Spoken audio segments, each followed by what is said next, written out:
May God richly bless you all, my dear brothers, my dear sisters.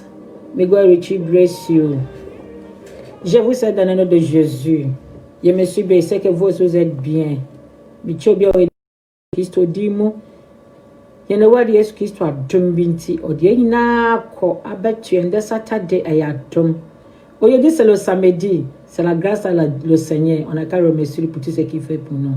On va prier puis on va commencer notre nocturne qu'on va donner notre cœur. Yada wasi asafrowate ene de so mawo pen ye ho. Bi di hino wa di hino mon konkon. Maintenant wasna fo wa kwan. Seigneur, on te remercie pour tout ce que tu fais pour tes enfants. Aujourd'hui encore prends tes sacrements. Viens donner nous à tes enfants. Et puis ça sera bon aussi pour tes enfants.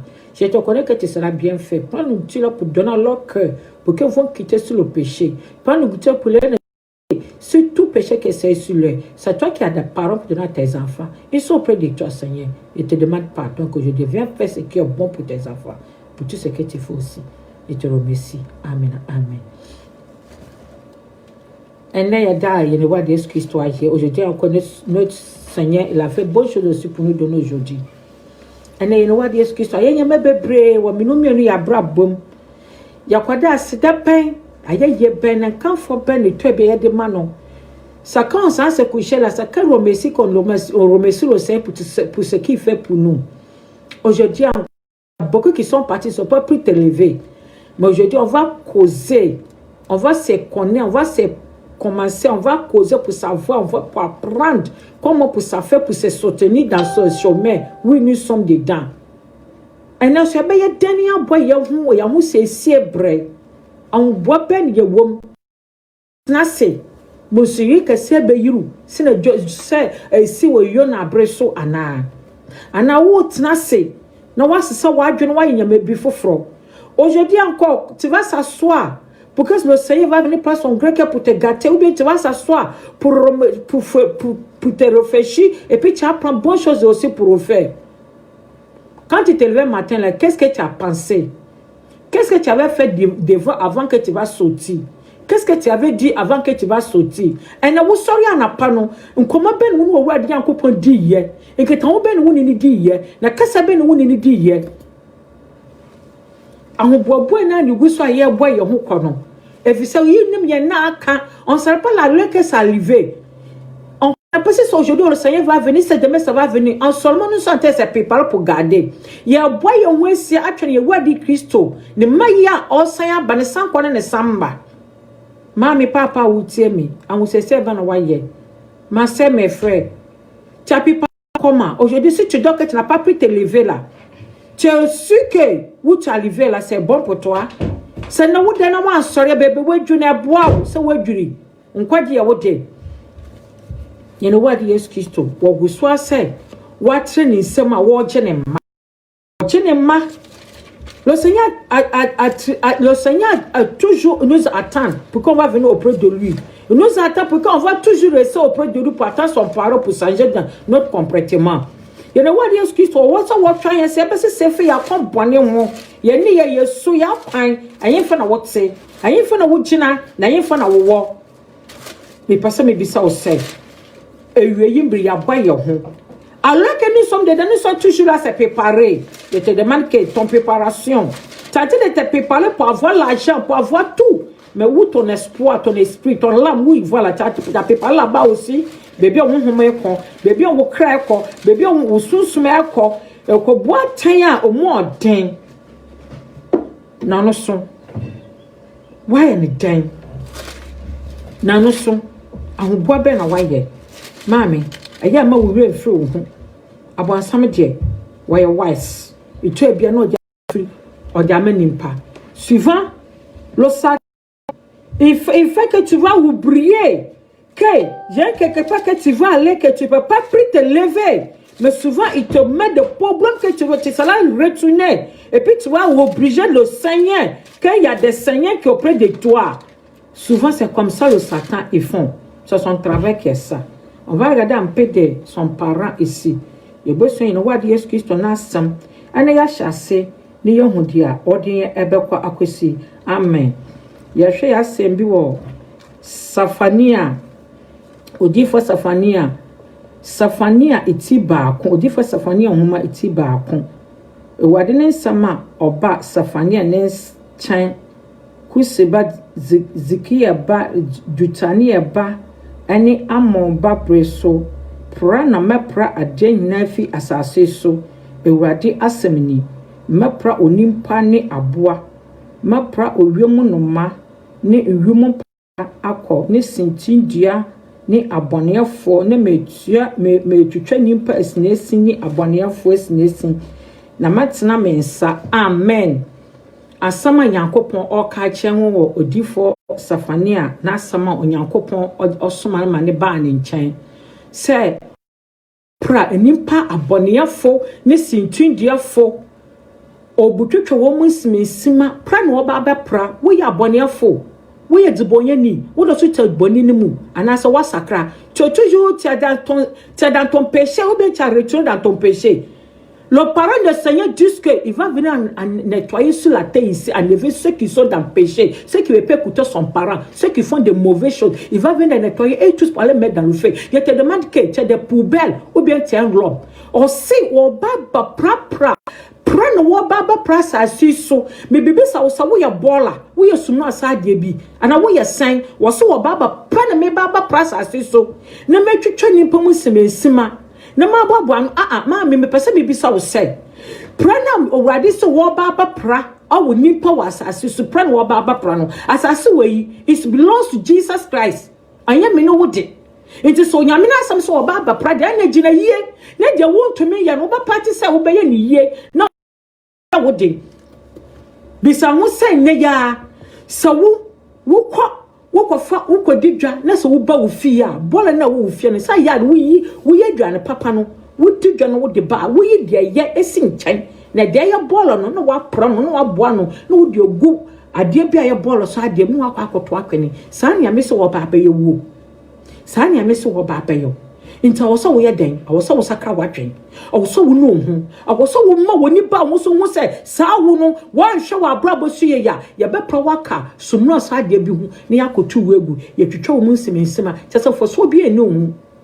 Faut savoir que tout ce que tu es en train de faire là, comme il y a des poubelles et puis il y a quelque chose qui est bon aussi. Quand tu es dans le marché, tu viens là, tu nettoies, tu prends ce qui est bon pour garder, puis tu prends ce qui n'est pas bon pour jeter là. Le Seigneur, le parent de Dieu, te dit tu n'as pas bien fait pour te préparer là, il va venir te prendre aussi comme ça de couper, aller te jeter dans la poubelle. Quand des poubelles beaucoup là, on met le feu dedans pour brûler. Donc ton comportement que tu es dedans, ma soeur, mes frères, faut te retourner. Et puis faut savoir que boisson que tu es en train de boire, de faire, mari de quelqu'un que tu souffres, de n'importe quoi que tu es en train de faire là, tu ne veux pas te sauver, retourne-toi. A dit bien où il y a bonnet. Maman, bon, moi, Seigneur, mais bien il y a bonnet. Aye chuwadia wanyame mu no papa no wonsene mbowu ma menu mienu bio wons ba mbowu ma menu mienu bio ewun wo wie kwa bati ba wosen abale de wo de obufu ano den ena eba menu mienu so ne wa ya boni na ye gusu na ye wasase so ne yekuto wo ba putu e boni so ka. Ce que tu es en train de faire là, ton péché que tu es en train de faire là, tu es en train de prendre l'argent de les gens, tu fais des pipiteurs, tu fais de n'importe quoi là. Tu vas voir le Seigneur ce qui va te montrer. Celui qui a créé cette hauteur. Des fois, tu es préparé et puis tu as changé ta tête. Puis tu as connu que ce que tu es en train de faire là, c'est du mauvais. C'est le plan de Seigneur qui est en train de dire. On n'a qu'à commencer encore. Ni joli salon fo hina so. Na aboson fo, asofo di fo asofo. No hwana wa pu ni din. No hwana wa fro won urum enoma if eden etifi. Ne asofo kaka ewade ho ntem ne hwana watchi won hwehwe ewade nanim nyam anase na kira kwan monye kom no ewade yankopon odi na bufu hye de ba yoso asam ne sane ya meden a wo se gum no mentumi mpo ankan asam ne wura me asam ne wura me enipa boniafo due enipa boniafo due no boni a wudi due no nyamofo wo hye kokom a wo yo enipa boniafo sakawadwen nipa boni ni no hwana nipa boni na no wiase obai no say chama me de metie mesisi maso me de yama bu ogumaso menya da me mfie mu Oh, Montuma, do more than we get to do. Ya missing a buff with show about so. You know what the excuse was in a buff with Shan about so. I suffer much some with the Kalanka see. So much so fear Montumanka, ya may someone no cry and my cry. Ya missing a buff with show about so. I am an America. A difference of Fonia and ya some corn and channel was man is so much can have some and find a woman who good bunny. The Korean was one Mr. Mekancha will say, now some was suffering or the son or some Mekancha will say, well, Bob Butcher Bonia Soka, Pran Wababa Prapper, Bonyefu, if I see so. No one more ya bosom some for your castle be a bosom, your castle daughter, wasting a day. I would tell away your bosom a day debut. Was so why do you excuse to Eddie? Na wo do so ko wiase nyam wo do akona si wiase nyama so wo nyama bia wo ko sika bia wo wo yefun bia wo pe nyama sika bia awori bia wo pe ayes asomo bo atase se do wo mfi wo ade nya akopon kwa no wo ye busumsumini kese ne bia na akona si wiase nyama do wo ye busumsumini jo wo do bi bi sen wo ya wo ade nya akopon wo ye busumsumini ade bia wo asase su busumsumini Bonnie the nya ya be pen. Indro ye to be pen. Mpranchi ya twi be pen. Ya funyi ye be pen.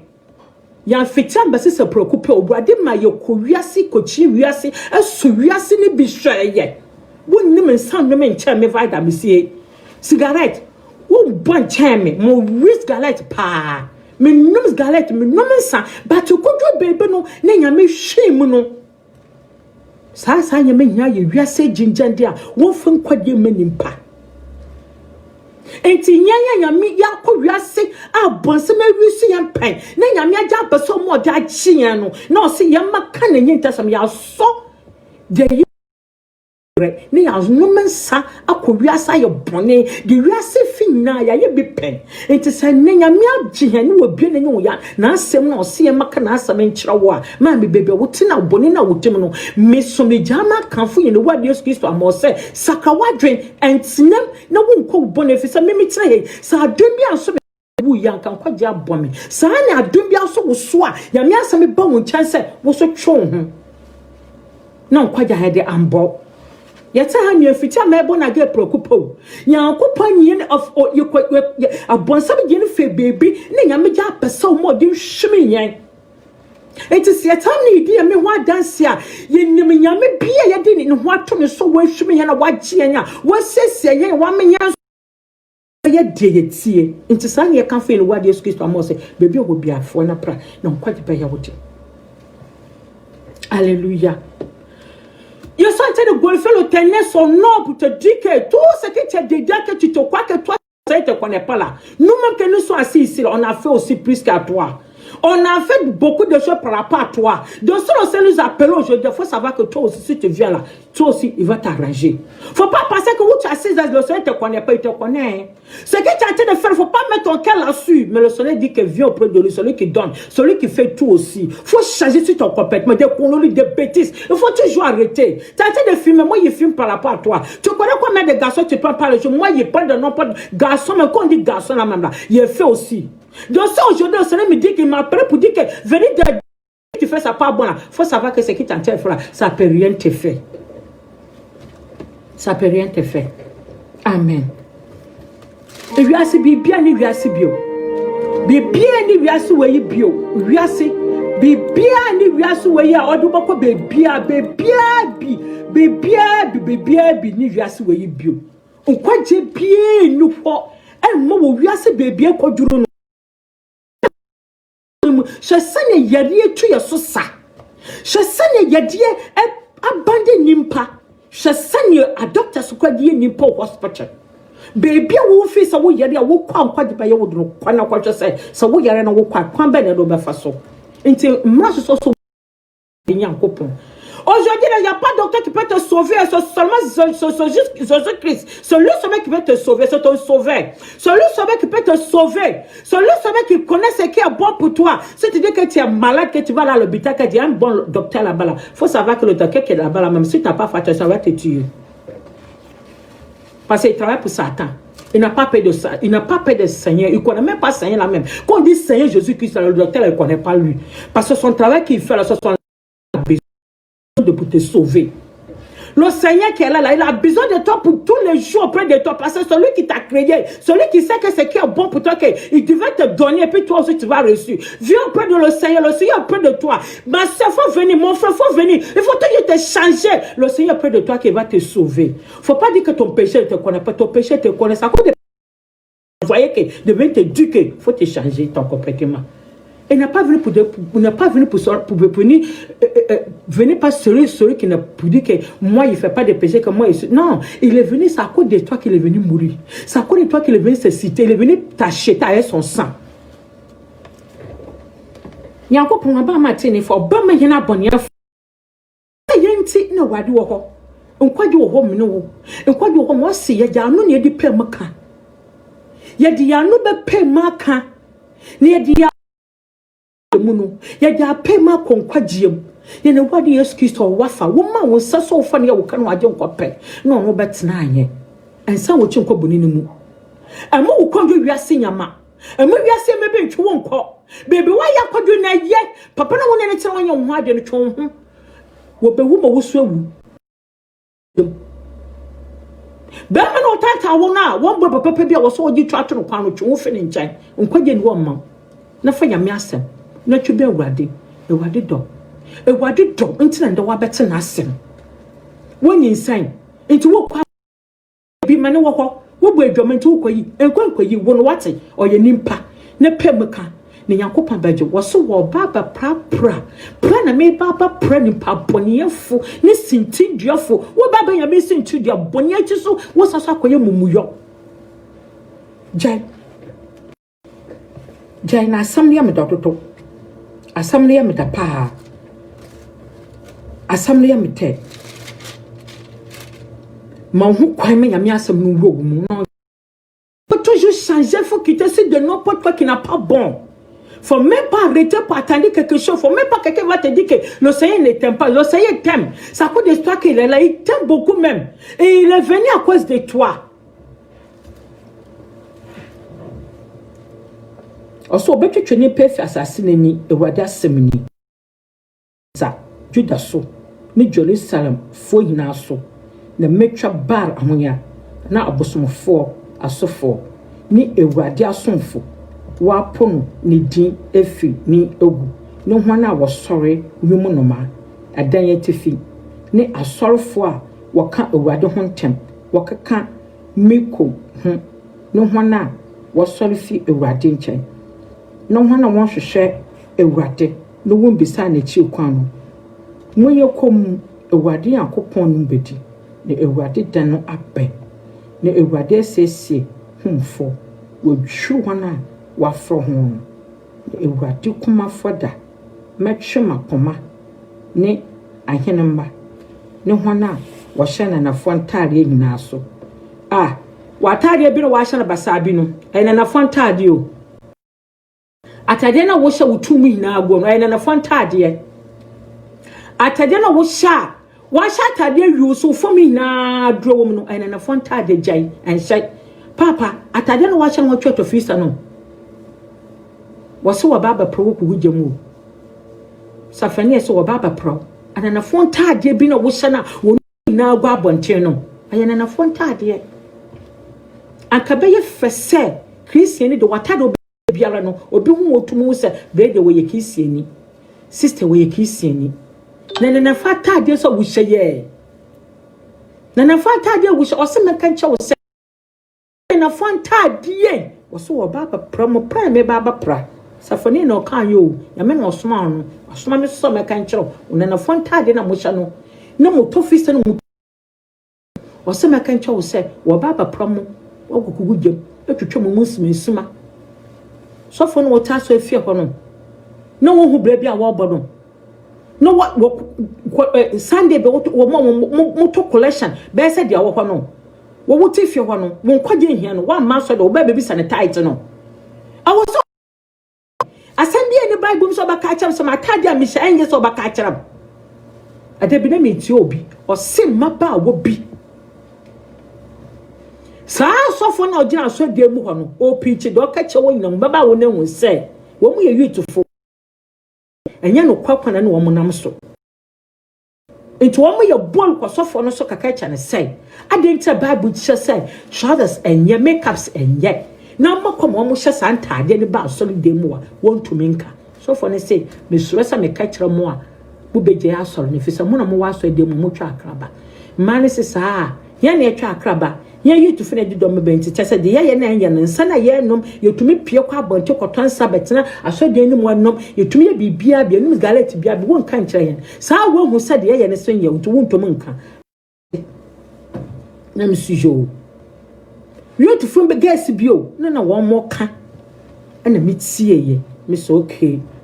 Into one case what was one me say a fadina what you show quite son of from canton and your bonny more but one can I will ferry so baka and as I will ferry so what shot idea be I just a who back cover no be a catcher so what the way to qua I will ferry into so soft one and cacra wobeshe Nana Fontadia was she what are I shot no would you a more for a wound also. Now I didn't tell one answer, no one for more for now, Quamian Pamantioso. I don't want we answer one for more for now, call, then Kayan Pam Yan Fantioso. No, say view a very rapidement. Pouvez à prendre tout ce qu'il faut de péché, faut de bêtises. Tu as bien que tu propres bien de n'importe quoi pour aller à l'église, le Seigneur vient. Faut pas t'échanger. Faut aller à l'église pour venir boire. Faut aller à l'église pour venir faire sauter avec mari de quelqu'un. Faut aller à l'église pour venir puis tu aller chez le footecheur. Faut aller à l'église pour venir hein. Et puis si tu viens, il faut venir prendre cigarette encore pour fumer.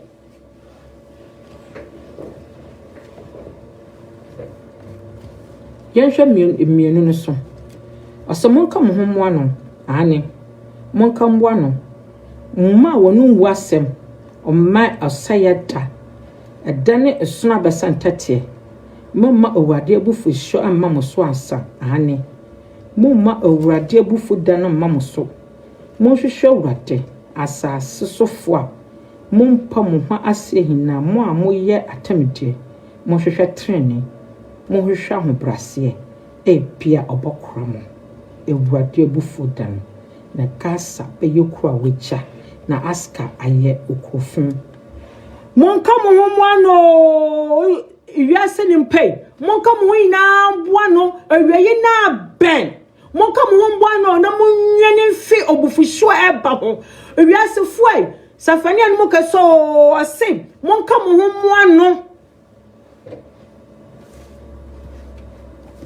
Asa monka mo ho moano ndwane fi ame abufuhwo eba no so monka mo ho moano ntam monfu abufuhwo ame abufuhwo bi eba monka mo ho moano bebi bia wobwa monka mo ho moano bebi awo a wotami bia fi na akwe ka wo bwa na fa ame asam no se wo modiem monka mo ho moano so mo hwe ame asem na mo do mo bone achecha mo ho na tembu no ayenipre ni pentem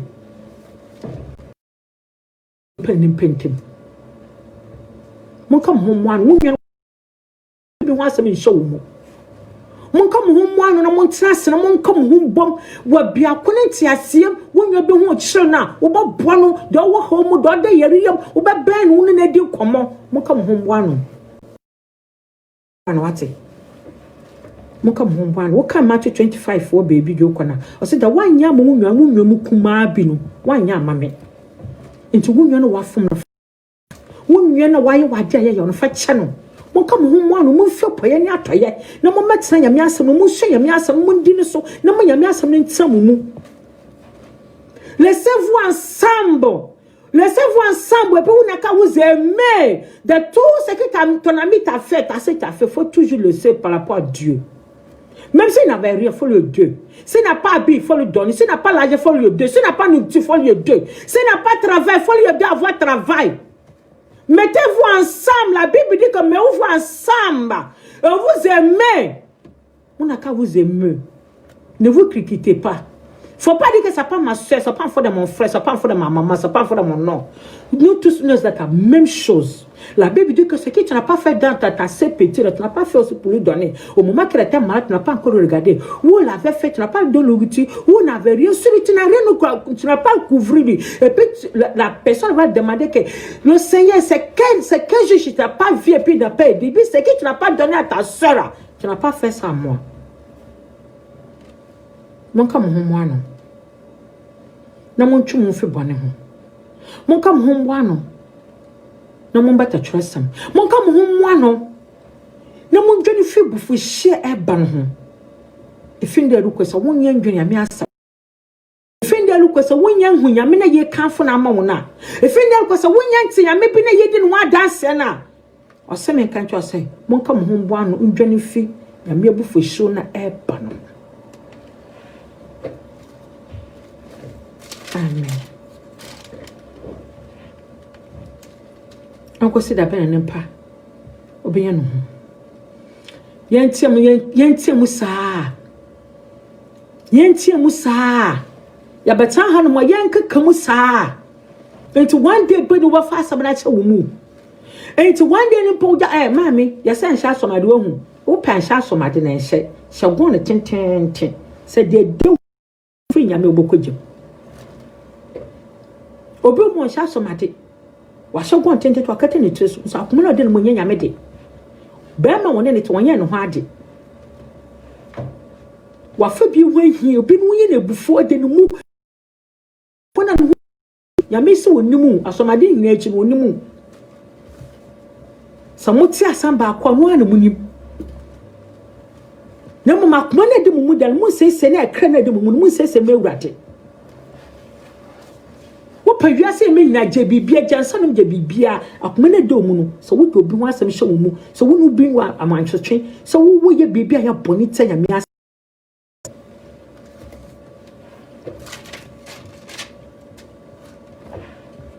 Would there be the call? Tokeny, be on board.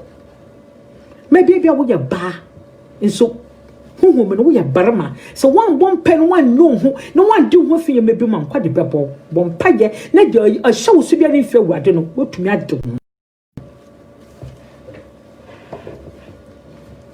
One woman I saw some Bombadia so bad. Bombadia so back what is so what the boy me. Not Jimmy Fissat to be a meeting pay. Near me some more. I'm sunning in Pabacasa de way men panel, not as so I practice soon was I the way men pay. Near me abo. Eboma otumeka say ade we mempe obodu bibi say me baba sra no na afi do nwire say ade le nejo wo sakra yen wiye chat is wo wiase na wo page bi wo pay bi say de me hye na asem no won tumi ndi ni na so me papa ne tine ni hu say na so afi okonkono hote nti ono ma metena wo ye ni hia zero ya hwe wono so okotre Safani wana ne ho 3 die atuatie ku a wogu ho fi nsosofo ku a wantie ewade asam na wanchenchechre na wanfa no ho anto awade so na wamben onyankopon sawate atuatie ku a modie monfo mo ho ntuame so no wampa entie na asam no wamben no kuradi asem As a moon drear, Safania one you so. I want to yamade. Ya can't one. Let your kissy baby, I better to your baby. When you brand what can you da? No boon summer ho. I want some yamade to Miss Yanka crank. Send a bay and boss chawa. What's that says starts or one? No, I can't. One bread can chapter na.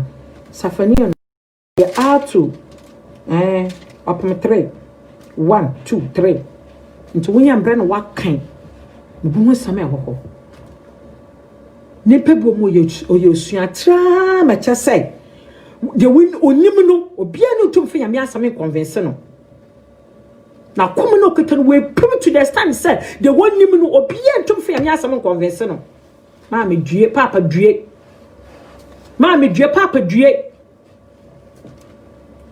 Ose me kan so mun due.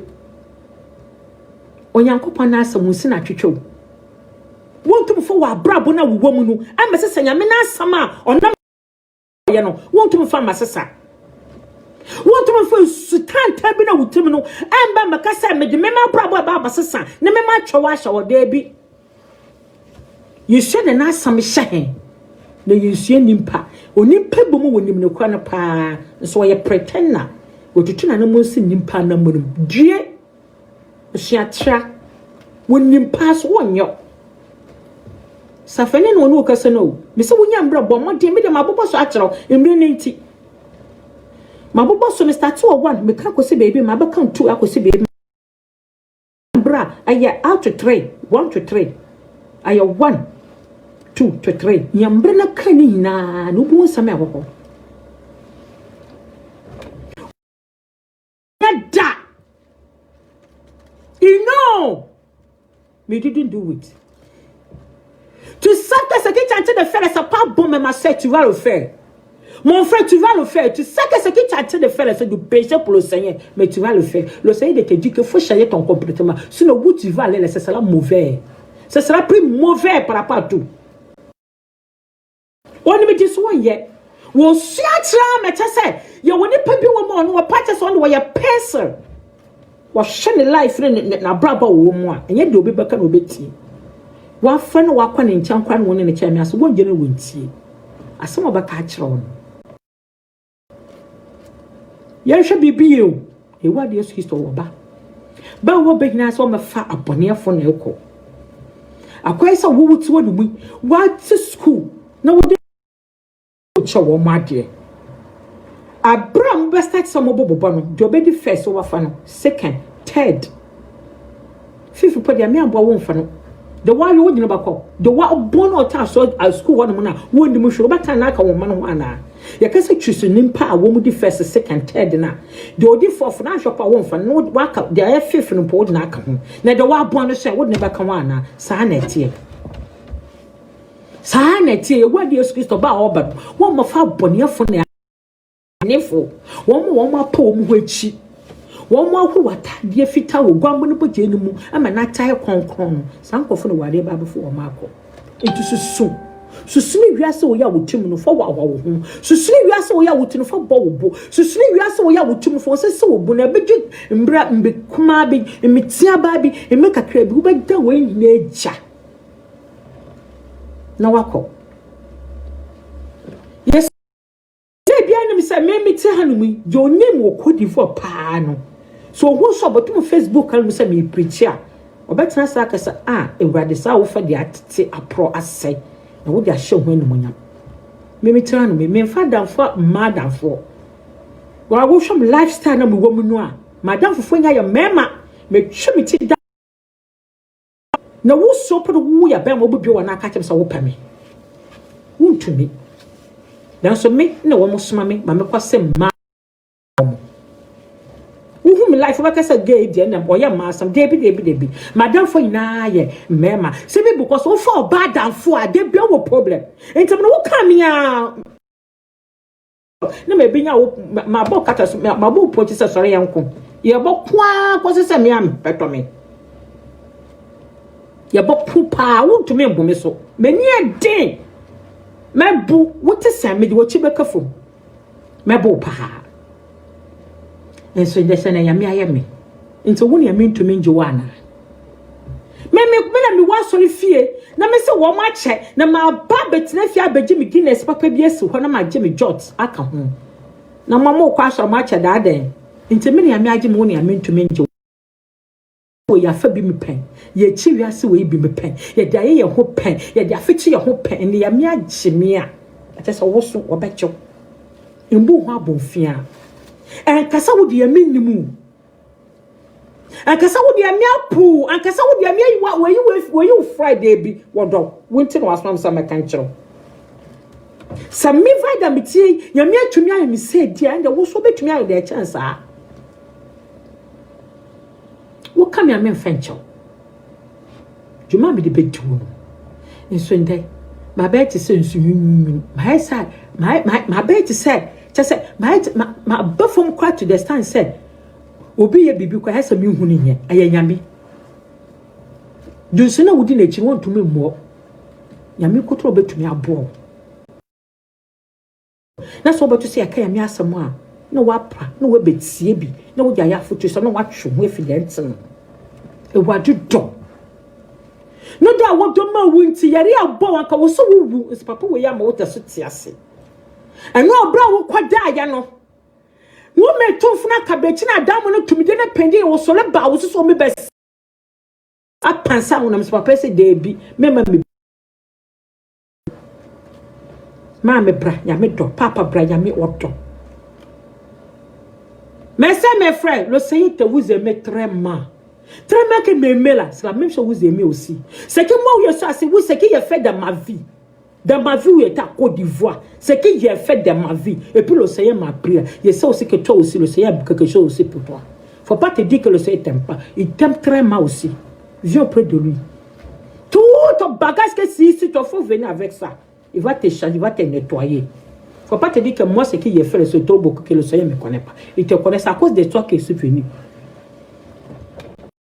Le monde. Le Seigneur il aime tout le monde. Il est là pour tout le monde. Enfin, vous savez, mais pour me, mais de wan kama kana ma wado pa. Antina senka aye baby, dia ma kwa kuduru no. Paul, know what to say. Paul and I are fan of Saul, know what to say. See, I made to me as a son, and I will say maybe to me as a son. One son, mo you. Saul, abadan Paul, no. See, I made to miss a son, and I will so be to me as a son. Ya yet, and I had me na, and I make a channel. Your meeting carry your far be into baby wap me could you no mess so say sandwich and Cassamy de me near me and Cassamy de me ye me fini what do pa I ya be so mamma no papa says Spencer do send the wounding pa Yamina no on one or ball so won't come call her brim wo bonya wo koye nature no dan ye fubia wo yi na kwale nyini so ya me hwe wodi woni se wonnim Oja cho sembra na beje waso enya benchen na beje wasotwe na akra na tum na nyankwa entra boni mu kwose obewu na akra no so boko sayem na gyan won sesi ama ne ma won sesi ama abonefo ne na sefo won sesi gyan ama ne mba on pese ne bebia boko sa what arriver le faut te retourner le Seigneur dit t'aime. Mais ça me fait retourner toi le Seigneur dit t'aime. Faut pas te dire que le Seigneur n'aime pas, il t'aime. C'est à cause de toi qu'il est venu. Faut venir. Faut pas laisser de depuis tu vas mourir dans ça. Faut te retourner. Faut que c'est à cause de toi que de toi résister, il est venu résister. Il t'aime. Il peut faire tout pour toi aussi. Où tu es arrivé là, il peut te changer. Tout le monde va savoir que c'est le Seigneur seulement qui peut changer là. Faut jamais te le paniquer. Faut pas penser que moi, Seigneur, ne m'aime pas. Il t'aime très mal. Donc faut te retourner. Dan wo kwa durase ano dia ya tisam na ma wo so okroye but nda dia me nya chaw ma me weyi na ben dan yen hwe ne padodo ye wo yari eku omo yari eku nimpa yes still do so ku nimpa obi wo sika pa ni in second to manche no ebi sisi mansion atoto cars obi de hospital sika wo mo ye pese ye de beton kwan so o me ntumi okọ wa dan ye fu yere be otaka o ye wo da so tiase obi so yin sa ye fu yere wo de wu nso wo tiase na nya wo fe na nya wadwa ne pa bi a wo de o adum bi na so so faside me wrade faside me ni wade Yesu Kristo me wade hu sanya wote no hu de de anka say me de meti bia no me panasa de bi de ti no akre no wo mu no me de te ye wo ha no mu me de ti we embre na akre no wo mu no yankwa ase ne say embre me de te we yonko a na wo si dan de te di wo podcast de te di wo prane so person wo ye bibi pa a da che wo bo home ai de te di o but akre na tu mu no wo nyandro ho ma na da won se bi o man o ho pa de oni foundation. A kind of two when the foundation baby about cry. I tell mammy, we are sir. Papa, then we are sir. I then. I do you Timodini, sir. I then. Prema can what it. A can to the Preman what it. The say ya no sika. Wo toka wo sidan wo sese manhye wo ye wei na wo to hunku na wo to semra sanya be ya be tom sa me metie no mi masra ye kokokokokokoko pen me masra ye kokokokokoko pen amwa me na me si he me tv se me yi me tv gu so mo se me wo wi pa me hia mane atroka na obi gofo so me bisa sai wei wa wo hwi ana se wi vo na ehiem amwa me ana ndem si he amwa me he won said that ye won ya ye won say body won ya ye ko obi aka ma parum ho pa no ayimpa anka won mu humpo won say won ya ye won say wo hwo body won say me srada won say won ya ye jam ye na ma ye gukwa demi na ma yegukwa enti saane de wo yama no wo yegukwa to tontade different pamintuma different ye bi we won you are yeda na so kanatu mu wo bona bro one day one obaka cha sa wo ya bro for sa meko kwa wo kwa hefa na wo ko wo kwa wo di no kwa akotugem ono na dia na wo di ni ye benku ni tuwe eni fufu na dua no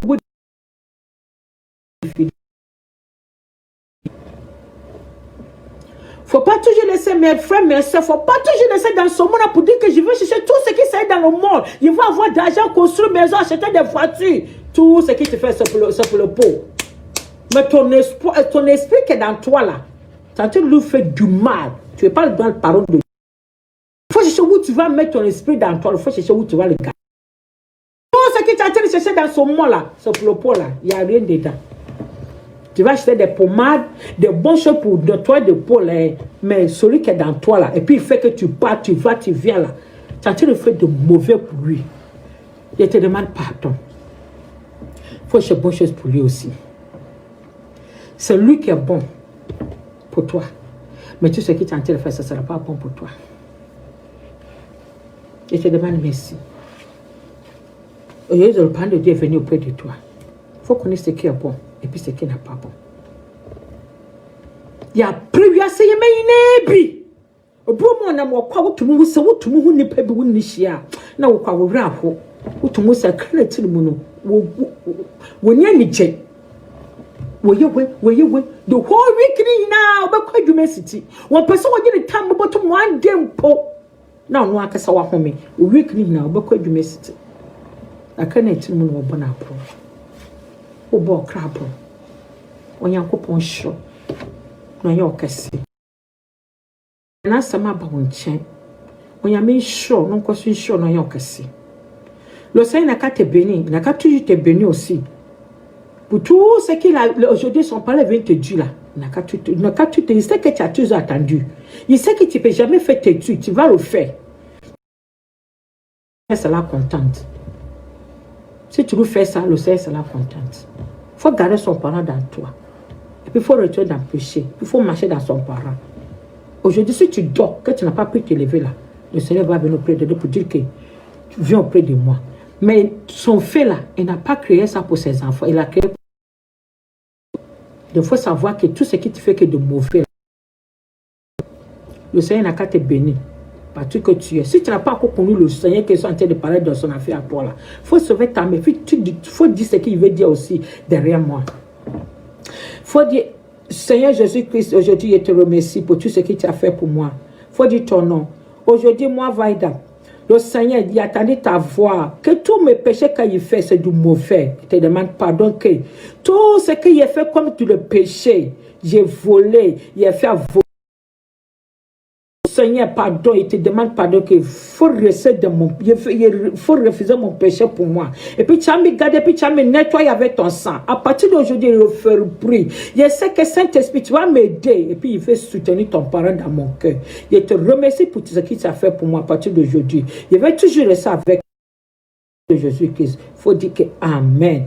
Le Seigneur te demande, je te dis merci que pour tout ce qui t'a fait tes enfants, que tu donnes le droit de tes parents, de supporter tes parents. Il faut les garder toujours dans ton cœur. Il faut les aider, le Saint-Esprit. Partout que tes enfants ils sont, il faut prendre ces parents pour les nettoyer. Même s'ils sont oubliés, il faut les rappeler. Je te demande pas qu'il faut les garder, même ceux qui ne travaillent pas, ceux qui sont dans la maladie, ceux qui n'avaient rien. Il faut les toujours aider. Ce sont tes enfants. Il faut ne jamais les prendre, Seigneur. Je te demande pardon que tout ce que tu fais à tes enfants. Et ce que tu as fait aussi pour tes enfants. Je te remercie pour tout ce que tu as fait pour eux. Regarde ça, c'est toi. Amen. Amen. On y a encore pour un chrom. On y a un cassé. Au bébé Pia, ou wa ou tie mene. Même ça, wa yen shira. Même ça, wa yen shira. Ne nya encore point ya, o ba ya no. Wendu umyambo. O jina asama betomo. Woso ko. Na woso kaya ni sanya na asam na etie. Kaya di asam na eshow. Anka tena hɔ no saa na asam yɛ yame na asam ra ranka saso na wɔhwehwɛ no obenye no obɛda no adi akyerɛw ewiase wɔ na wɔka so eye bebi wa pama kɔdwe bia eye sɛsie wa mboaboa kwan so yɛ bɔ yɛ hu hwɛ ne yɛwade Yesu Kristo ne sankwala ne samba sɛnde ya meme vaida me kwada na man sɔre a membre na aso wo so kwada na wan sɔre wo mbra so obia no yɛ ɔkɔ heaven wo to afa wim akɔ heaven wo bewu ase wakɔ heaven wowa no bo baby a woko nti bo modin so bobo tini no wa motini na tum a cha no bone ya fa tini ne kai mu yina ntungu na yinya nkwa ama ye kra say was so be say baby ama wo kra na wo kra na akwa me baby pa and pre baby a wo do wo kra boko say pre baby a wo do wo kra no boko baby pa a she no wa Yesu Kristo ni di konkuna no Onyankopon show obi pia obaso. Ame show obi madwa nyame on show obi pre na ye wokase. Ame show obi bia we ni wade Yesu Kristo ti mo. Menim se wade a wahwe me no wo. Obokoso ahwe he. Ne de nkwa de ina ye bedi wasase so.